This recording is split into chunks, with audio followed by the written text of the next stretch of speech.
Olá, boa noite. A gente abre essa edição do Noticidade com uma situação preocupante no bairro do Éden, em Sorocaba.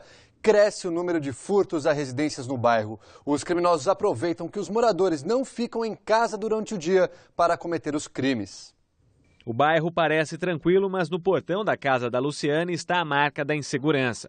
No fim de março, a casa dela no Edenville foi invadida por 2 homens que quebraram a fechadura e furtaram televisores e um videogame. Tudo no meio da tarde.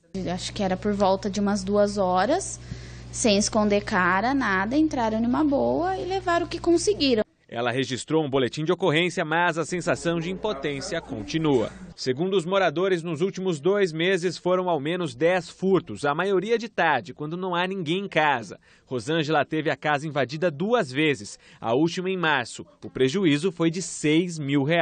Eles levaram, computador, levaram câmera fotográfica, óculos escuro, aí a gente ficou em pânico. Depois do trauma, Rosângela aumentou o muro da residência e reforçou a proteção em uma das janelas. Toda vez que precisa sair de casa, ela tenta se prevenir.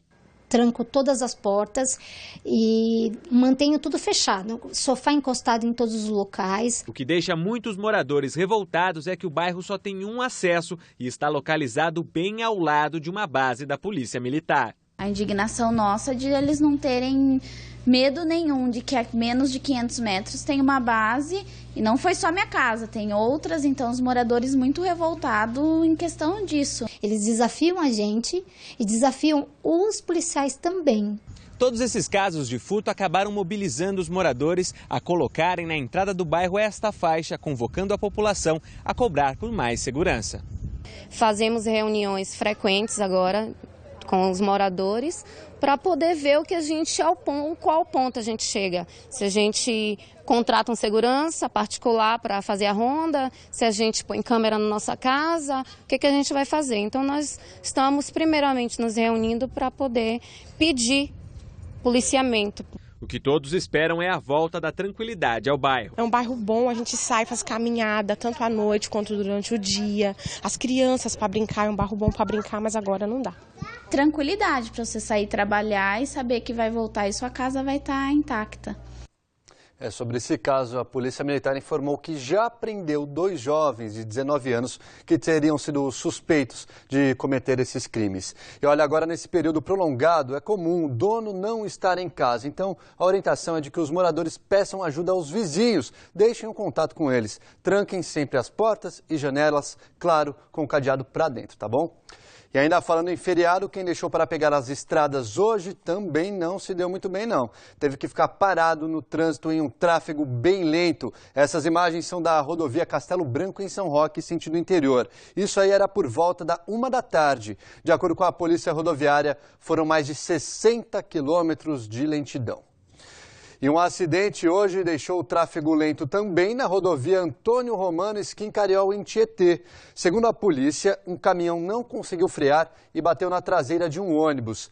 3 passageiros do ônibus tiveram ferimentos leves e foram encaminhados ao pronto-socorro de Tietê. A pista já foi liberada.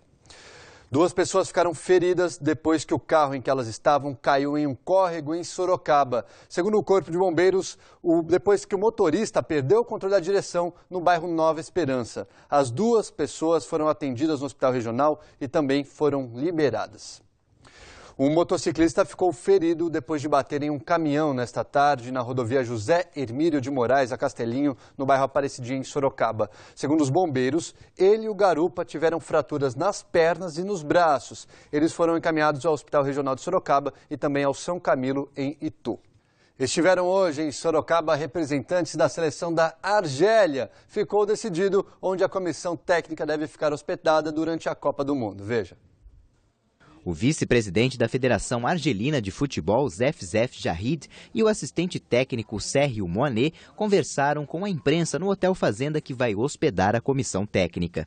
O estabelecimento, na rodovia João Leme dos Santos, ficará reservado para os dirigentes. Já o time vai ficar no centro de treinamento do Atlético Sorocaba.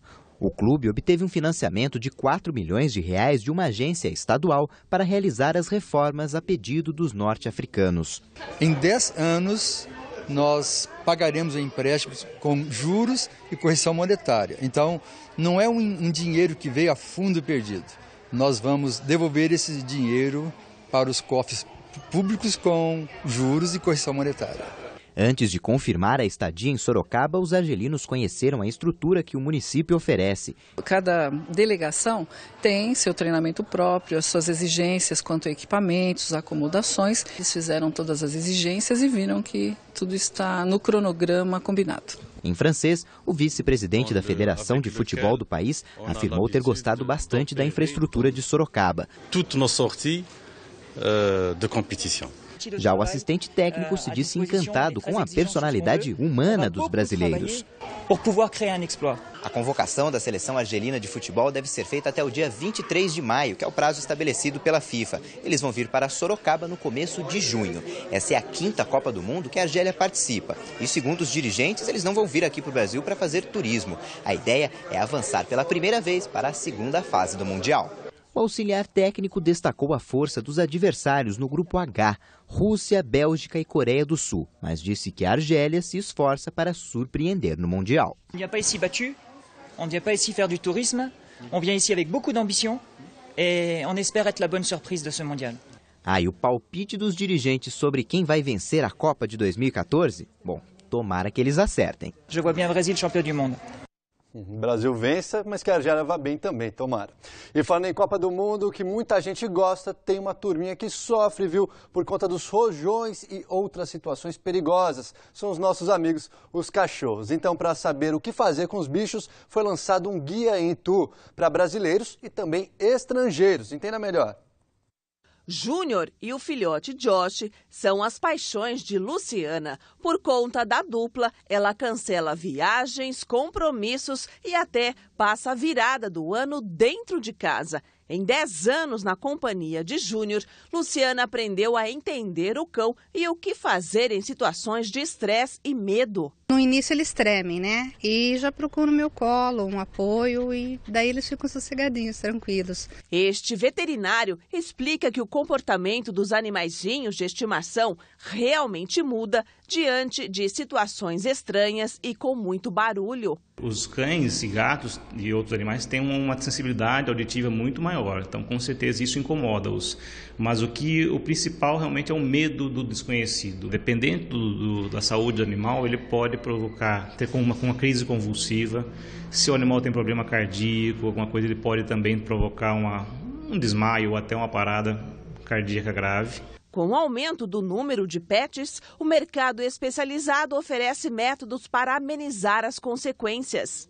Já existe no mercado, inclusive, CDs com sons gravados de trovão, de rojão, de tiros, que você pode deixando em sons baixos inicialmente e adaptando o animal com aquele som e mostrando você também, o proprietário, mostrar segurança ao animal, não demonstrando medo naquele ponto. E como o assunto ainda gera dúvidas, esta jornalista e protetora de animais está lançando um guia em português e inglês com dicas e informações para moradores e turistas de Itu. O guia ele é dividido em 2 partes. A gente tem essa parte da informação, né, da prevenção, então é o antes, durante e depois. O que eu posso fazer? Se eu tenho gato, cachorro, se eu tenho 2, ou seja, todas as informações. Se acontecer um acidente, o que eu faço?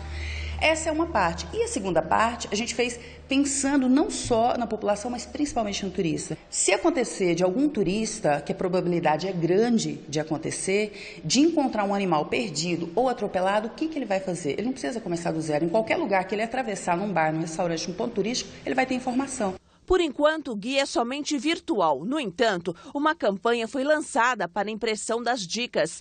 Toda ajuda é bem-vinda, por isso, os valores das doações são variados. A iniciativa é feita por meio de um financiamento coletivo por meio da internet.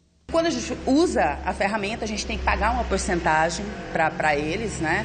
A gente tem que pagar os impostos e tudo. Então, esse valor de 17 mil, ele engloba tudo isso e mais os 10 mil exemplares que serão feitos.